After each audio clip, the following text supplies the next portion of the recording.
from where the news comes first. This is News Channel 2 at 6.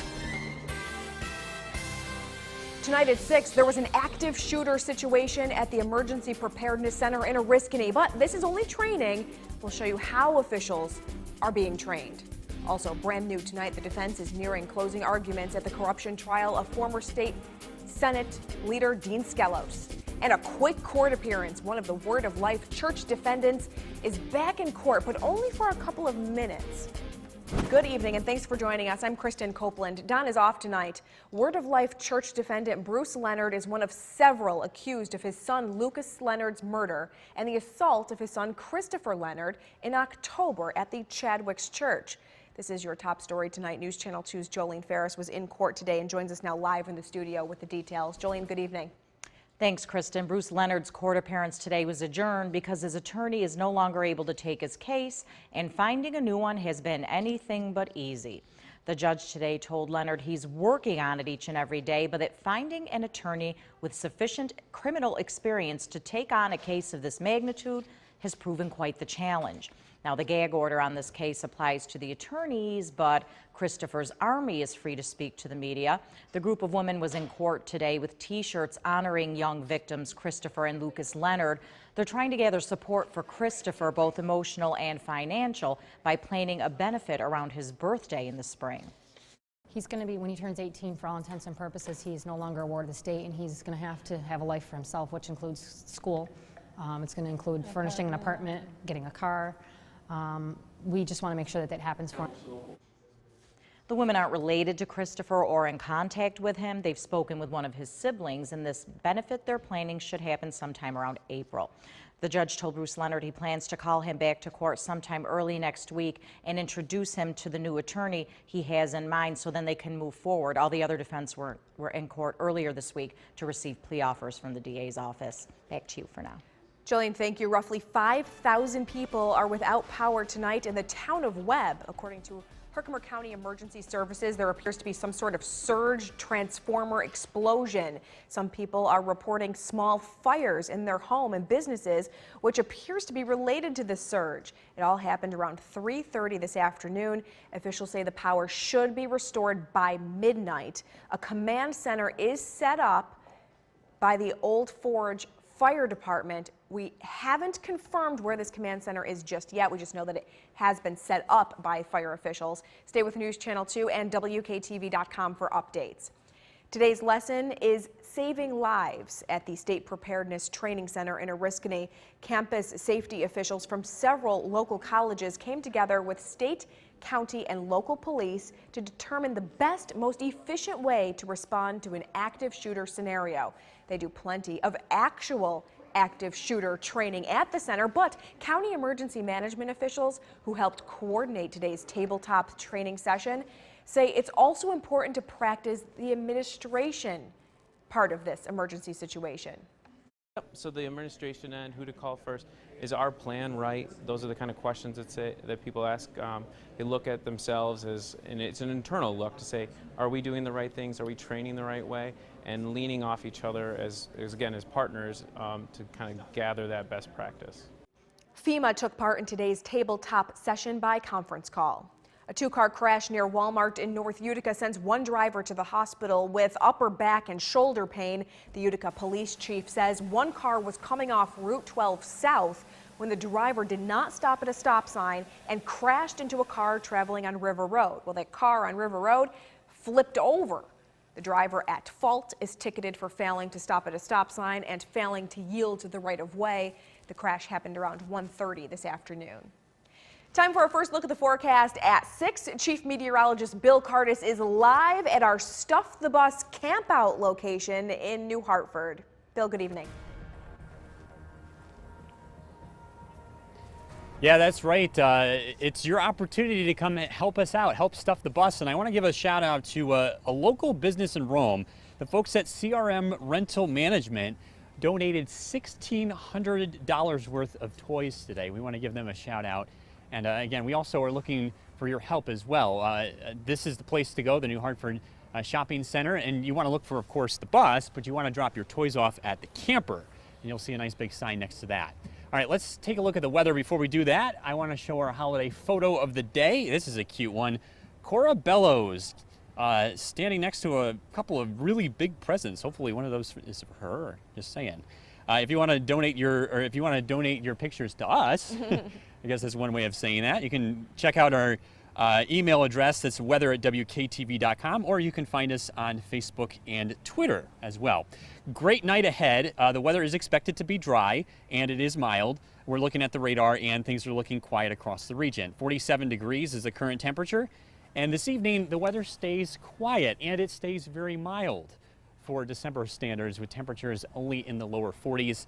We have a very mild next 7 days. We'll take a look at that forecast coming up. Kirsten, back over to you. Bill, thank you. Live from Stuff the Bus. Brand new at 6, the defense is geared up for closing arguments in the corruption trial of former New York State leader Dean Skelos and his son. Prosecutors said Skelos used his office to strong-arm 3 businesses into giving his son $300,000 in fees and benefits. The extortion scheme unraveled after investigators secretly recorded their phone calls. Skelos has retained his Senate seat, but relinquished his leadership position.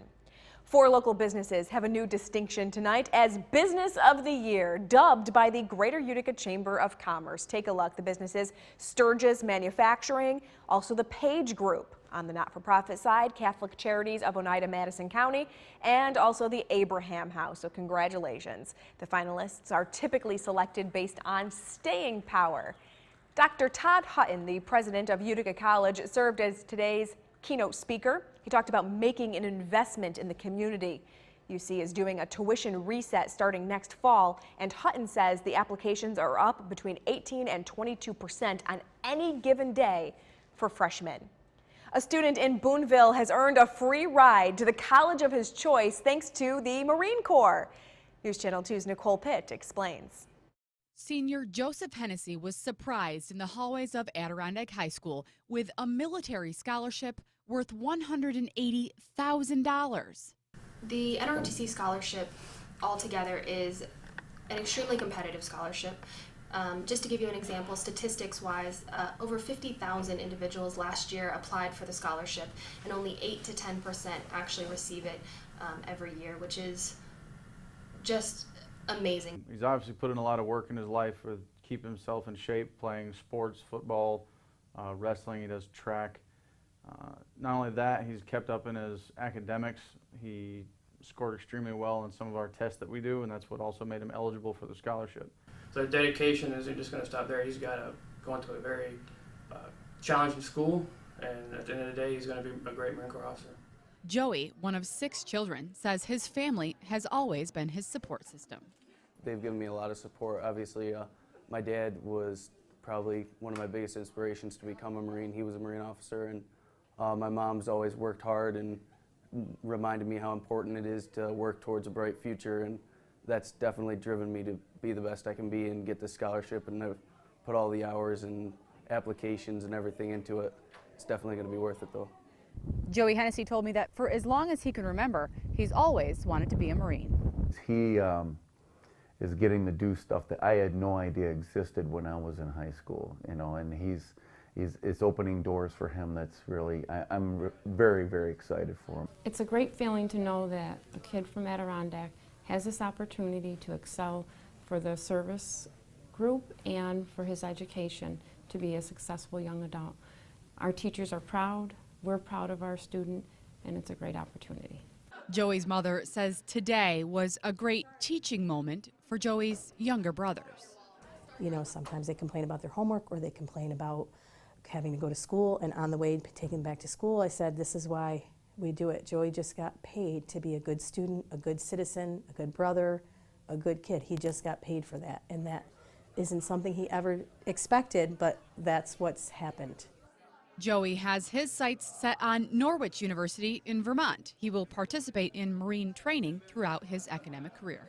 Reporting in Boonville, Nicole Pitt, News Channel 2. And Lisa Dillon, come on down. This next story is a fun one. A Marcy resident gets her 15 minutes of fame on The Price is Right, now on CBS Utica. Lisa Dillon's taping aired today. And she didn't win the car as part of her game, and then she lost the Showcase Showdown when she overbid. But this is a dream come true, and the experience was reward enough for her in the end. So she tells News Channel 2. Coming up here at 6, 2 families in need this holiday season will receive a helping hand thanks to the tireless efforts by a group of students. We're going to tell you all about them. Also tonight, a kid-friendly Home Depot is now open in Bag Square, ready and open for business. You're watching News Channel 2 at 6 with Kristen Copeland, Don Shipman, weather with Chief Meteorologist Bill Cardis, and sports with Spencer Davidson. News Channel 2, where the news comes first.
Tonight's stock report is brought to you by JM Door, first impressions that last a lifetime.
From Central New York's most dependable weather team, here's Chief Meteorologist Bill Cardis.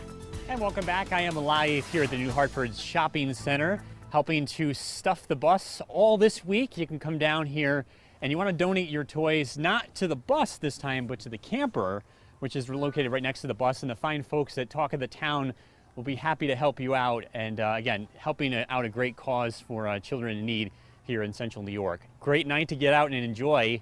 As we take a live look at the Storm Tracker 2 Doppler radar, quiet conditions across Central New York. We hit 50 degrees, 51 was the high today, our first time hitting that number in December.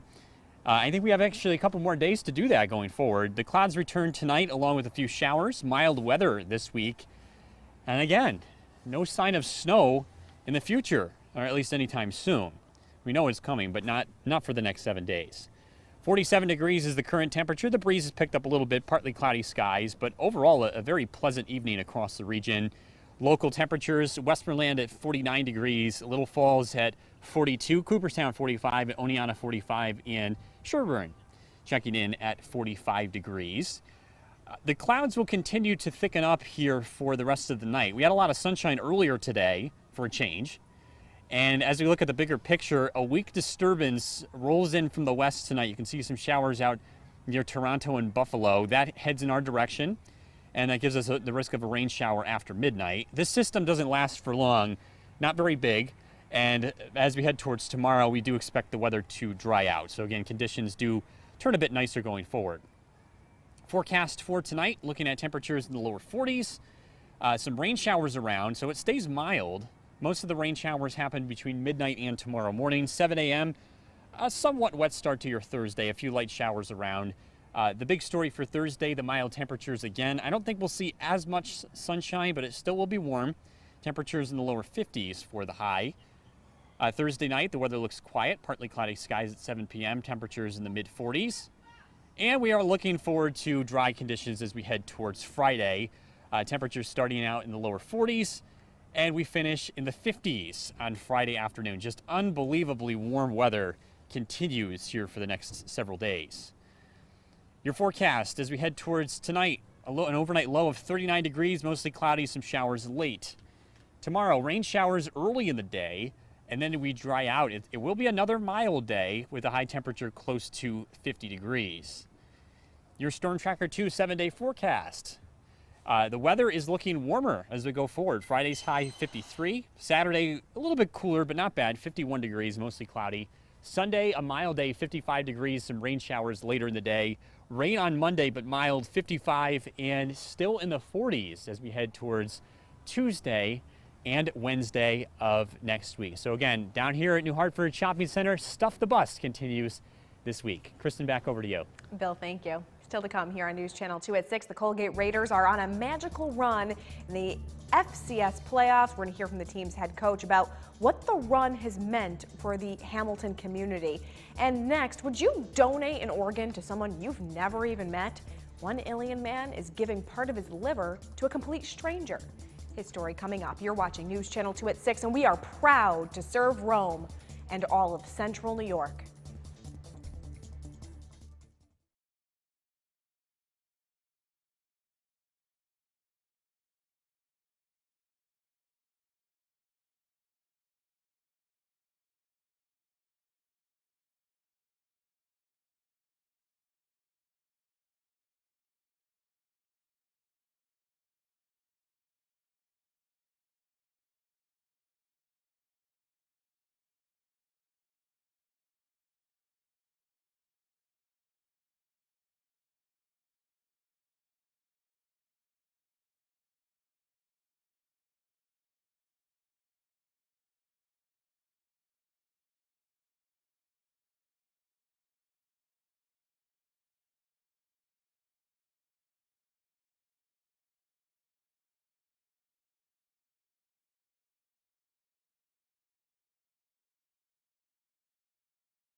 Here's what's coming up tonight on News Channel 2, Central New York CW11 and MeTV Utica.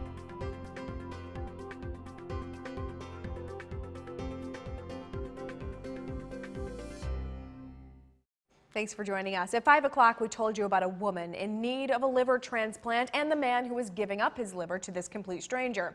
Well, News Channel 2's Kirk Tupai gives us some insight as to how this transaction is going down. Shannon Griffin is in need of a liver transplant due to a genetic disorder. If she doesn't get a transplant soon, she'll die. Shannon happens to be in luck. Her nephew Keith Griffin has a friend willing to give up a liver to save the life of a total stranger. His name is Shannon Marlowe. Keith, my friend, is like family to me, and his family is my family. You know, family's not defined by blood, so, you know, he would do the same for me, and, you know, I'm happy to do it. The gesture came as a surprise to Shannon Griffin, and it left her wondering why. I asked him, I said, why do you want to do this? And he goes, because it's the right thing to do. The fact that Shannon Marlowe wanted to do this may not have shocked his family, but they had questions too. Yeah, at first they were, you know, a little, you know, worried. What are the complications? You know, what could happen? Why do you even want to do this? You know, you don't even know this person. Even though he didn't personally know who he was giving up his liver to, he knew saving a life was the right decision. But he also knows it's not for everyone. Living donation isn't for everyone. And the only reason there is living donation is because there's not enough people that check that box on the back of their license for deceased donation. But Shannon Griffin is just grateful there are people like Shannon Marlowe in this world. Any chance at life is, you know, such a gift. And he's given me that gift over and over. And for Shannon Marlowe, there was just one last question that had to be asked. If something were to go wrong, I believe that God has a plan, and you know, whatever He wants to happen is going to happen. And I'm just a piece of the puzzle. The surgery will take place tomorrow morning in Connecticut, and a GoFundMe page has been set up to help with the cost of medical-related expenses. If you would like to donate, you can find the link on our website, WKTV.com. In Ilion, I'm Kirk Tupai reporting for News Channel 2. Kirk, thank you. The Home Depot is opening a shop in Bag Square. Well, sort of. It's kind of more make-believe than anything else. Volunteers are working on a Home Depot exhibit at the Children's Museum where children can pretend to be a worker, a shopper, or a contractor. The area is set up for social interaction and sharing concepts. Home Depot volunteers spent time at the museum back in September fixing up the birthday party space there. Nursing students at SUNY Poly are learning to save lives and give back to the community. The students reached out to Kids Oneida to find out how they could help local families going through difficult times. The group adopted a family of 6, collected toys and clothing, and then wrapped them all to donate. The gifts will be given to the family before Christmas so that the children will have a present under the tree. Teachers say these students are making a big difference in the lives of their patients and also the community. This is an annual program for Kids Oneida. Coming up here, Spencer is in at the sports station. The Colgate Raiders football team is getting set for the national quarterfinals matchup this weekend. After 2 big road wins in the playoffs the last couple of weeks, find out how the support has been for the team here at home.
From the sports station, here's Sports Director Spencer Davidson. Good evening. The Colgate Raiders football team continues to prepare for the biggest game in program history since 2013 coming up this weekend. The Raiders get set to take on Sam Houston State in the quarterfinals of the NCAA FCS playoffs. The Raiders advanced to the Elite Eight of the tournament after a huge upset win over James Madison on the road last week in front of 15,000 plus fans. They have now won 7 games in a row, including 2 playoff wins in the national tournament. Yesterday, we heard from head coach Dan Hunt about this journey so far, but now we'll hear from the coach about the outpouring of community support. It's been great. You know, it was kind of great even just to win the league, kind of rejuvenated the campus a little bit, rejuvenated the town, and a lot of people were real excited for the team. Just when we beat Lehigh and Bucknell at the end of the year to win the conference, that was something it's always special when you can do that. I always feel like the whole year at the school athletically goes better when the football team's successful. So even just to win the conference kind of picked everybody up, and then, you know, you win the first one and people start to really talk and, you know, really kind of get behind you. And Hamilton's a small town, you know, and they can't help but be part of the community. So, you know, it's kind of like we're taking the town along with us on this ride, and you know, it's just great. You know, my kids go to the school, and it's just a real unique place here. And you know, when our guys having success can kind of bring the town together and give everybody something to cheer for, you can feel it, and it's special, and that's what they've done. And hopefully we can do that for 3 more weeks here. The Raiders again will get their first chance at continuing this journey this Saturday night against number 10 Sam Houston State on the road with kickoff at 8 p.m. Eastern. And it's so cool to see all these local teams really doing so well at the national stage. I mean, you have the Colgate football team, the Syracuse men's soccer team in the Final Four, SUNY Oneonta, and all the success they've had with men's soccer. So it's just putting Central New York on the map. And so many of these teams going further and further they go, our seasons are overlapping so much. There's a lot is it to fall? cover. Is it There's winter? There's no snow on the ground. Yeah, a lot to cover, but I Thank love you. it. We're back to see what the team is working on for later tonight after the break.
Here's what the team is working on for 10 and 11. The end of an era for the Rome Common Council as the president is ending more than 3 decades of service. Plus, brand new, the Utica Police Department gets thousands in state funding. We'll tell you how that money will be used. And that will do it for News Channel 2 at 6. From all of us here at the station, have yourself a great night. I'll see you tomorrow.